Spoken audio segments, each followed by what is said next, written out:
What's up, y'all? I haven't spoken to y'all in a while. My phone was actually broken.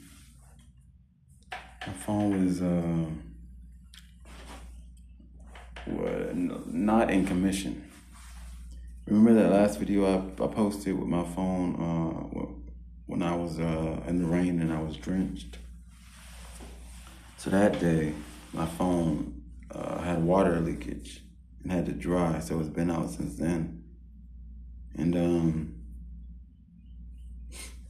that day I had to admit that the past, this phone was a representation of the past. I had to admit that the past was gone.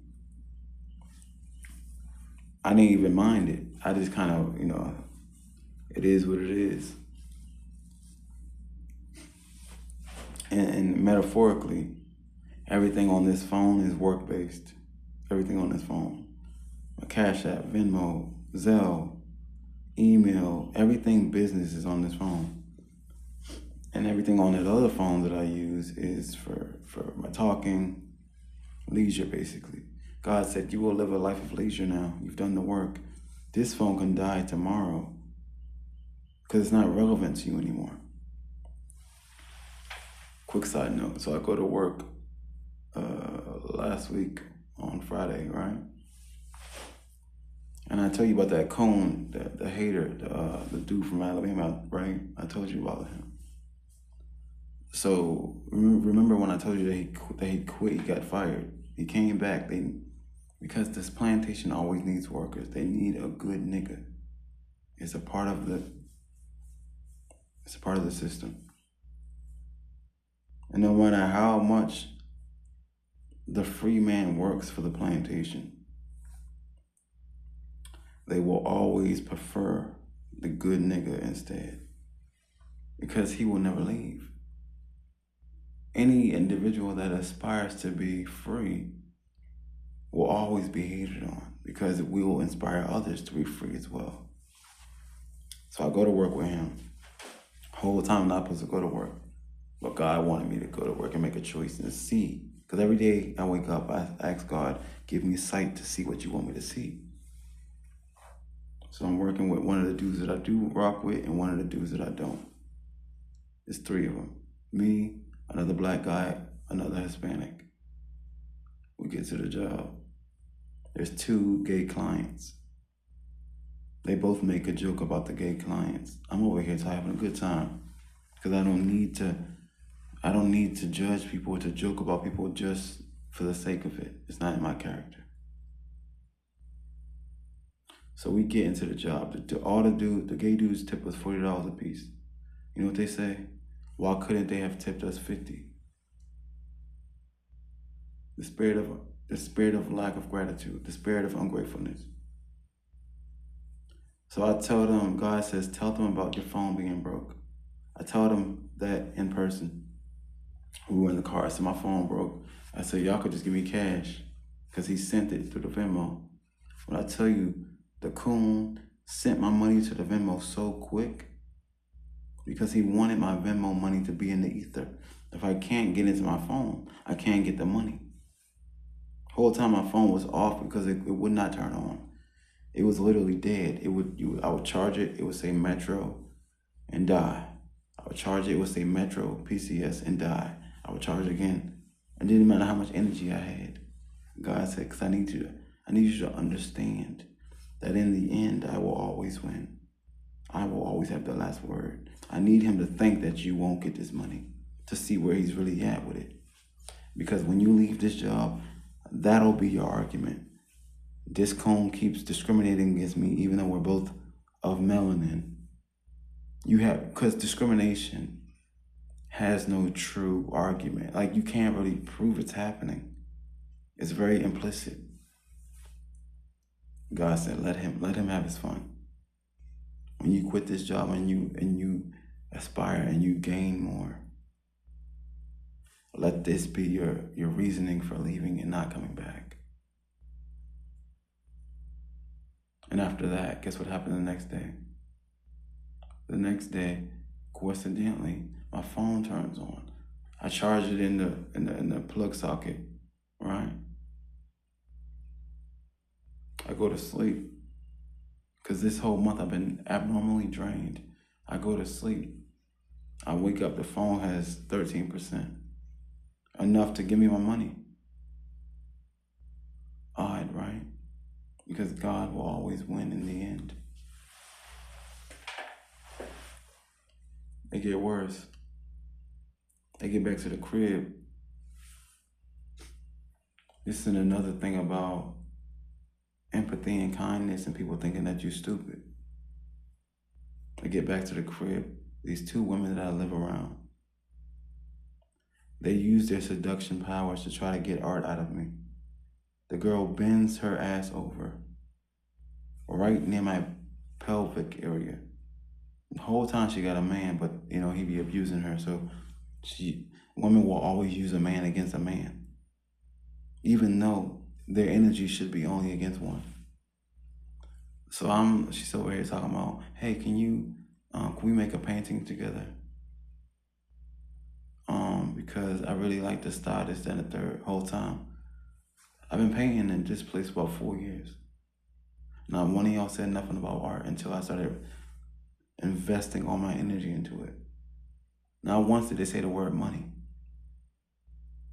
When a woman is trying to siphon energy out of man, she will try to do everything in her best interest not to pay up. I don't want your body. I want cash. Your body not gonna pay my bills. Cash will. So that's just one. Another occasion, coincidentally, same complex, two different women. Hey, Olu, I got an idea for you. Can you paint this? Where the money at? And God is judging me every time. He needs to see how I'll move. Because in the future, if I can trade off my hard-earned art made from love and magic, if I can trade off that for some pussy, that means I'm not meant for that caliber of power. Am I meant to be an artist? Yes, but not a leader, not a guider, not, you know what I'm saying? Because the art has nothing to do with art. People really be thinking I'm just a painter. No, God told me to paint, and I will give him glory through the painting. I can do other creative things, I just don't tell nobody. Art is the one that he want me to focus it on right now. So that's what I'm doing. Whole time, everyone acting weird. Everyone acting weird. Because they're focused on me being focused on what I got focused on. How about y'all try to be focused on something that y'all are focused on, but they don't got no gifts? They don't got no gifts. Anyways,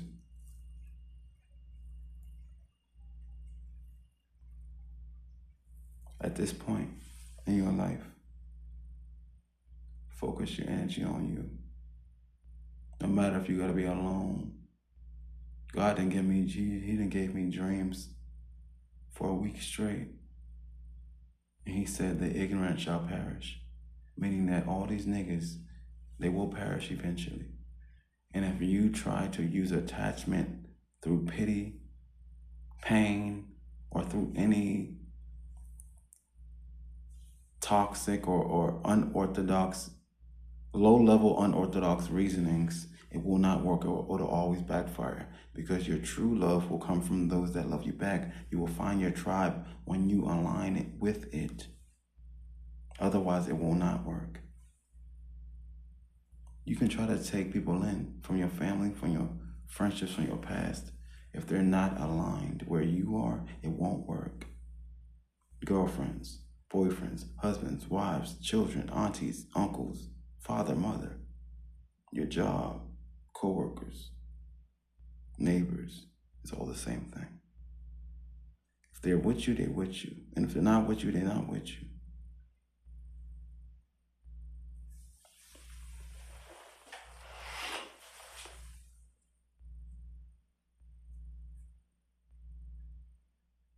See what that's saying? That's my journal. And that's what keeps me on the right path, keeps me going forward.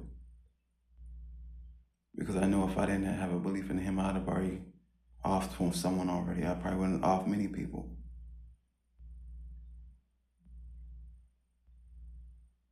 But now I know. Now I know that the outside world needs you to spaz out. It needs you to rid yourself of your gift. It needs you to go into a place of instability. It needs you to basically go crazy or die or kill yourself or be very unruly towards the world. It needs the demonic spirits, just like the European, needs reason to judge you for being you. And then when you get out of character, it'll say, see, that's the reason why I was acting like this the whole time. You have to disregard and disengage. Focus all your energy on you, because your gift is about to sprout and blossom, but you need to be zoned in, intact with your own gift, your own truth, because the outside world does not want you to win. It's so creepy, because God showed me a dream the other day. He said, even if y'all had reparations, half of y'all would still be on a plantation. Because more than half of y'all don't want freedom. Y'all want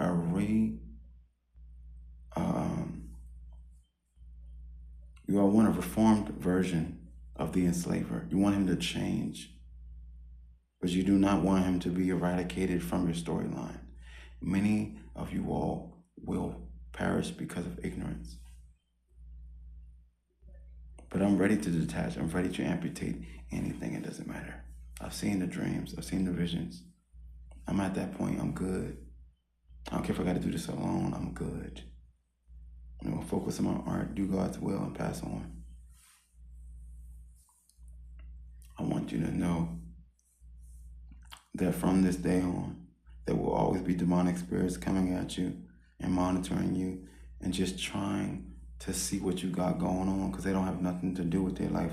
Their life, a demonic spirit's life, is fully devoted to your life. They don't have a life if it's not chasing those that are chosen, those that are gifted, those that are anointed. They have no life, even when they have life.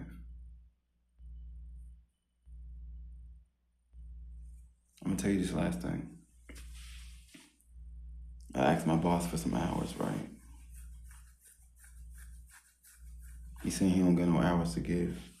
Whole time they just hired like 4 other people, and 2 of the people don't do no work. They got the other Migos talking about, oh, this one don't do no. So how the person don't do no work? How the people don't do no work? But the one that do some work, you don't want to get no hours. The world knows you're about to win.